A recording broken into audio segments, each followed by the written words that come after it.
Hey guys, it's been a long time coming, but I do have some Amber Steel Song gameplay for you, and without a doubt, this is one of the strongest decks of the format. I think that's pretty much solidified as we look to close out into the Inklands with the Store Set Championships just around the corner. This variation is the Lantern version. There are two other popular versions, the Steel Song Flute and the Pride Lands variation as well. They all have their merits. I do think that the Flute version is probably the best, but I'll save the analysis of that for when we do the deck profile, which if you're interested in, make sure you're subscribed and you stay tuned for that. But in this particular video, what I wanted to cover is the strengths and weaknesses of Amber Steel Song in so much for, or how it applies to like matchups. And in this video, we're going up against Emerald Amethyst. This opponent, I believe, was on the, they're on the play, so we're on the draw. And you're just going to see how dominant Amber Steel Song is, not just against this popular ink combination, but basically any other aggro variant that you might run into. One of the reasons that Emerald Amethyst is pretty strong is because it does pair the aggro elements of any, aggro deck along with additional benefits like discard and card draw in forms of Ursula Deceiver of All and Friends on the Other Side. Well, Amber Steel Song is able to deal with all of that because you don't care about discard because of a whole new world. You don't care about the card advantage they generate because of a whole new world. You can see how impactful this card is. You can keep up with card advantage because you have things like Ariel to dig for a song, for board control, or for a whole new world. You have Rapunzel's to draw cards. If you're playing Beast Tragic Hero, you have that to draw cards. So you have a lot of ways to keep your hand healthy. And then, of course, the main benefit of Amber Steel Song is simply the fact that you're able to cast very powerful songs or removal spells, basically, for free, which frees up your ink or your tempo in order to develop your board further. And like I said, pair that with the card draw of naturally inherently in the colors of Amber and Steel, you generally are in a pretty good shape in most matchups. So you basically eat aggro for lunch, as you can see here. Not even worried about discarding because just the fact that you can play Robin Hood now in this deck just makes it so much stronger. My deck list will come later. Again, if you're interested in that, the profile will come later along with an in-depth analysis of each card choice and the reasons why we are making certain choices. But even in a scenario like this, where it looks like we're behind on card advantage, we have a very strong board because this they inked the Ursula, and I think they're going to play one to rip this song. But even so, we have a Singer 3 and Cinderella on board, which is very powerful. We have Robin Hood, which is a Singer 5. We have Ariel that won't be able to be ripped by the Ursula Deceiver, and will dig for another song. And so the combination of the Robin Hood and the Ariel, just having two Singer 5s on board to sing Zeus, to sing Grab Your Swords, to sing Whole New World, plus the offensive pressure that Robin Hood puts on this board, as you can see here, is just tremendous. The opponent basically has to negatively trade in order to just deal with the Robin Hood. That's how powerful Robin Hood is in aggro matchups, and I've talked about this many times before. I guess they didn't end up ripping away my Whole New World because they inked that Ursula and they didn't end up having another one. I think it was, maybe I'm thinking of a different matchup where that happened, but it doesn't even matter. When you tag on the Lantern variation of this deck with what you're seeing here, you basically get like a turbo version of Amber Steel Song where the Lanterns enable you, as you can see here, to develop your board much more aggressively. So you're able to drop your 1, 2, 3 drops a lot quicker and multiples within a turn. And because of that, you're able to obviously develop a wider board, dump your hand, which means you Whole New World into a much greater advantage. And then obviously you carry those Lanterns into your next hand that you get with a Whole New World. So when I say that, like, I think the Flute version is stronger, it's because while this version is very, very strong, it's almost like a win more kind of thing. Like, do I really need all this extra development? Like, I'm already dominating the match as it is here, right? So I would rather have the Flutes to offset a little bit more of my rougher matchups, which are the Sapphire decks, basically Sapphire Steel and Sapphire Ruby. And we can maybe talk about those a little bit later. I have a clip where I went first and I still lost to Ruby Sapphire, just barely. But that's how close that match is. When you get a good draw and everything's going well for you, you can still lose even when you're on the draw and stuff, or on the play, I mean, because it's so hard to just deal with an upper end board of the upper ended board of Ruby and Sapphire. Okay, so it was the match where they ripped my Whole New World with the Ursula right there. But again, it doesn't matter. So it's the same scenario. We have an Ariel and a Whole New World, and it doesn't even matter that they rip it because look at the board development here. And it's like whatever potential threat you develop on your board, I'm just going to out it instantly. You have the Benjas for item removal, which again is for your bad matchups here. But the opponent with this in combination can't do anything in order to claw their way back into the game. So it's pretty much just easy as it comes, right? You can play without a hand because your whole hand is on the board. They have no way to board wipe, right? Aggro decks in general. And so for the most part, you are just snowballing your way to a victory in any aggro matchup that you basically come up against. The opponent, I think, is just going to kind of show me what they were on here, which is weird because we're in a best of 3, right, in the hardcore mode. But I guess, everyone knows what the Emerald Amethyst lists are on these days. Oh my goodness, we draw a Rapunzel. And this is what I think I just mentioned this earlier, right? Like, you can just top deck a Rapunzel, heal your stuff up, draw 3. So it's like, who cares about discard? Because you can top deck so many things to draw cards, right? But yeah, we're going to easily close out this game and move on to game number 2. All right, in this second game here, we're once again going second because we won the first game. And on the mulligan with this hand, or with this deck, I guess, you want to try to play something that's matchup specific. Usually you want to, in my opinion, from what I've seen and play tested, you want to try to develop an early shift target, whether that be the Queen or Robin Hood. Those are basically the only ones you play. And even to a certain extent, you can opt to cut the Tinkerbells from your deck because they're a little slow and they don't really offer as much value as like you would need. Basically, the way that I look at it is, why do I need Tinkerbell to wipe boards now when I have like Robin Hood that deals so well with aggro anyways? Like, Tinkerbell doesn't do enough on the upper end, like against the Ruby decks and Sapphire decks, and it doesn't like its job on the lower end of like dealing with aggro is already accomplished more efficiently by Robin Hood. So like, you can opt, I think I have opted to cut the Tinkerbells from my list since then, because being a 6-cost card that you can't shift on now because you don't play small tank is more so just a liability. You can opt to pay me play like 2 or 3. Like, I think I'm running 3 in this build, but as you can see, it's like a dead card. You value speed in Amber Steel Song for a number of reasons.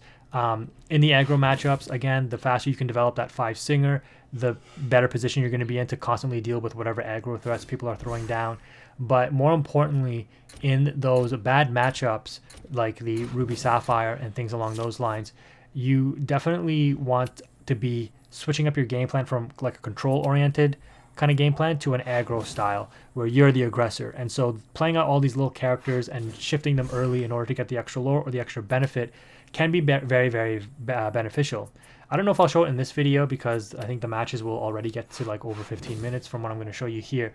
But like, the Queen is so valuable right now in the meta because not only does she, quest for 2, sing songs as a 5 singer, but her ability to beef up one of your characters can make things like your Smee instantly take out things like the Queen's Castle, right? Because add 4 strength to Smee, he becomes a 7/3. Add 4 strength to Robin Hood, he becomes a 7/3.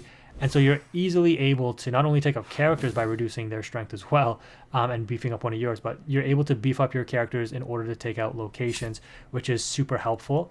Yeah, the Queen has like tremendous value here as well.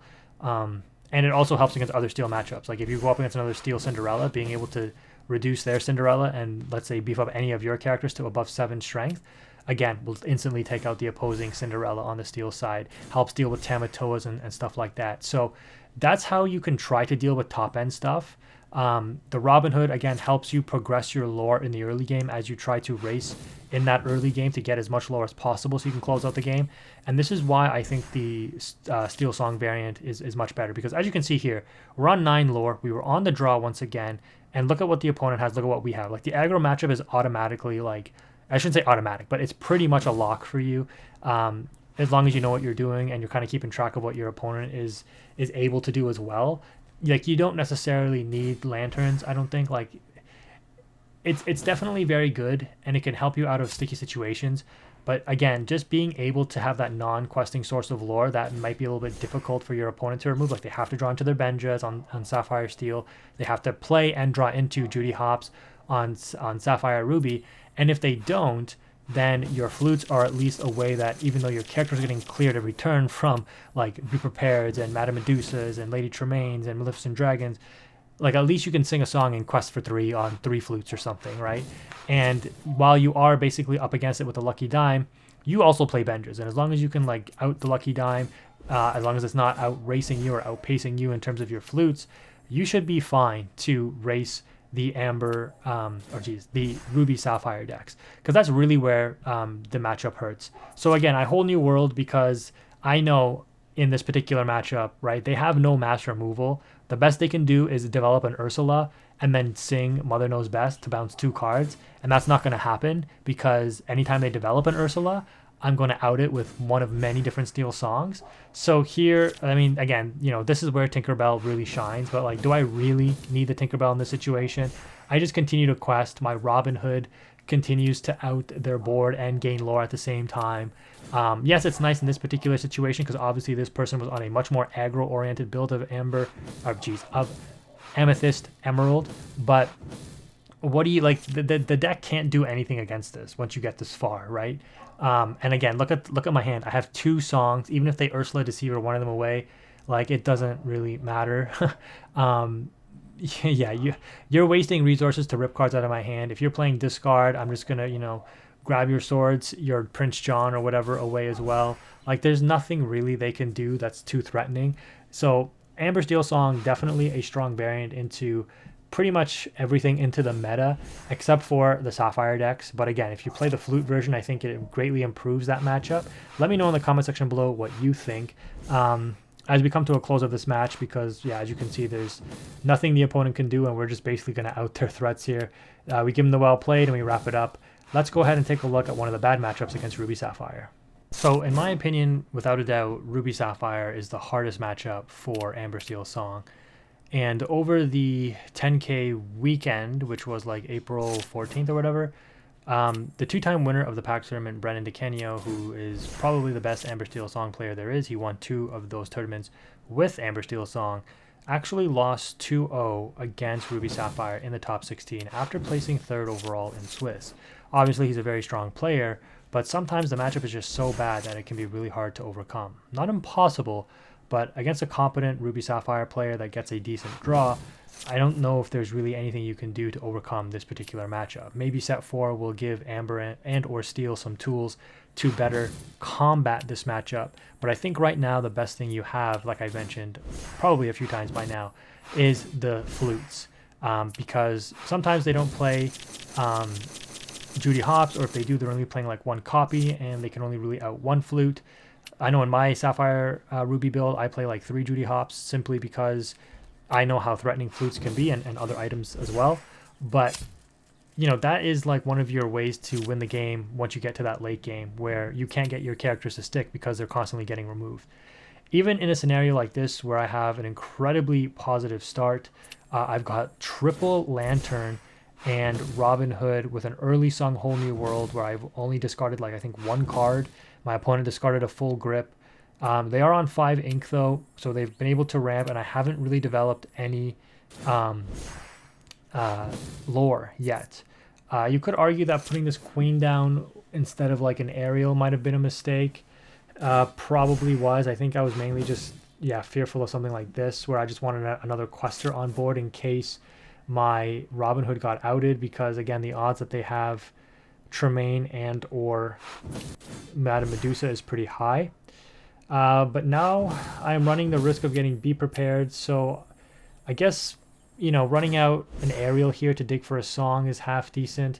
Definitely should be picking up the Along Came Zeus, which has way more value in this matchup than Grab Your Swords, because Grab Your Swords literally deals with nothing in this match. It can help you deal damage to the board in order for you to finish it off with other things, but literally it doesn't hit like anything that of relevance. Like it can hit the queen, but no one's playing the queen unless they're rushing it on the Ruby side. Here I'm going to opt to quest with the queen, which is just begging for it to be traded out by the Madame Medusa, but I figure like, well, if I'm going to probably get Be Prepared here, I'll just quest. So they quest with the Medusa, and sure enough they do Be Prepared. Now, the benefit here is that they're only on 3 cards, and I do have triple lantern developed, so I'm technically on 8 ink and they're on 7.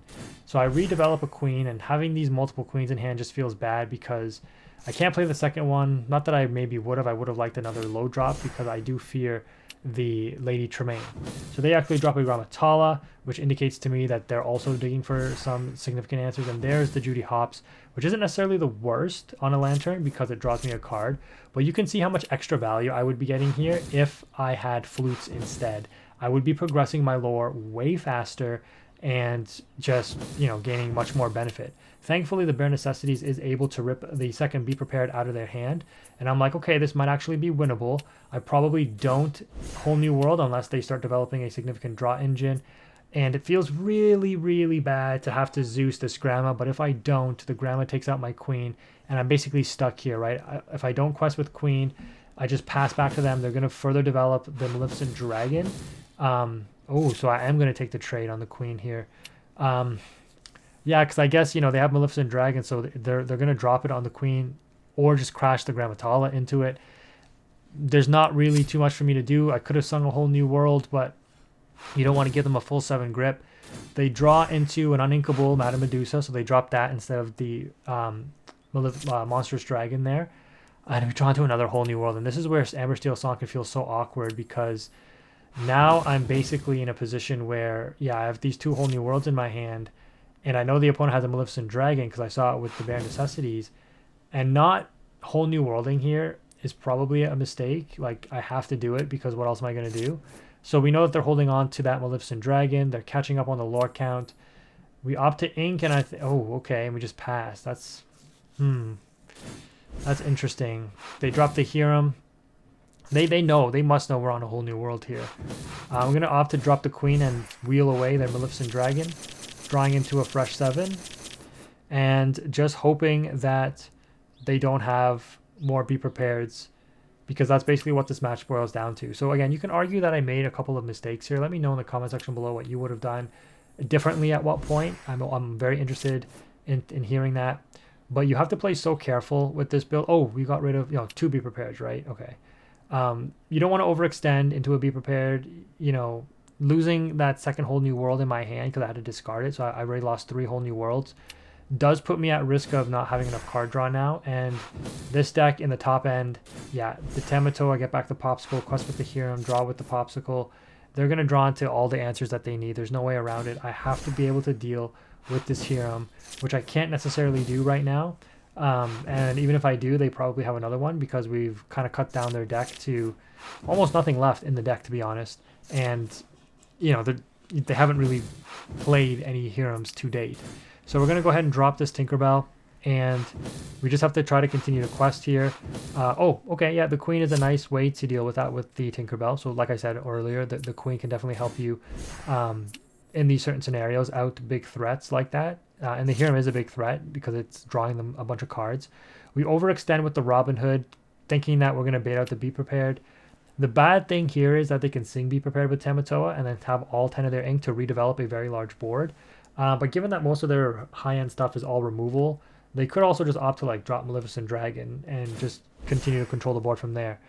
And then of course I'm like, oh yeah, there's the lucky dime. I am playing 3 Benjes. I don't think I've seen any yet, but you can just see how quickly, and again, if you watch my Ruby Sapphire video, you know this, how quickly this game can get out of control. They can come back from like 2 lore to 15, and you just can't do anything because the lucky dime Tamatoa combo is just that strong. So we can deal with things a little bit because, again, the Queen is so good in this situation. So the Tinkerbell is going to be able to crash into the Tamatoa after the Queen buffs it and debuffs the Tamatoa, so our Tinkerbell survives. A little bit of a misplay. I guess I value the quest more than singing Let the Storm Rage On. We draw into the next Whole New World here, and I'm like, okay, this could be it. Maybe I just hardcast this and force them to discard a Be Prepared, which I'm sure they have. And sure enough, they do. That's the 3rd Be Prepared gone. If I would have got the 4th Be Prepared there, I would have won this game. You know, all those cards in their hand. And then I Bare Necessities, hoping that if they draw into the next Be Prepared, since I didn't get the 4th one here, I could Bare Necessities it away. And I don't. And I take the Lucky Dime with the Bare Necessities, and I should have taken the Develop Your Brain, but they had a Grammatala anyways. And as you're going to see, it doesn't matter because either I don't think they drew it for turn. I think they draw it off of this Develop Your Brain. They know they need to be prepared or they lose, and there's like 10 or 11 cards left in their deck.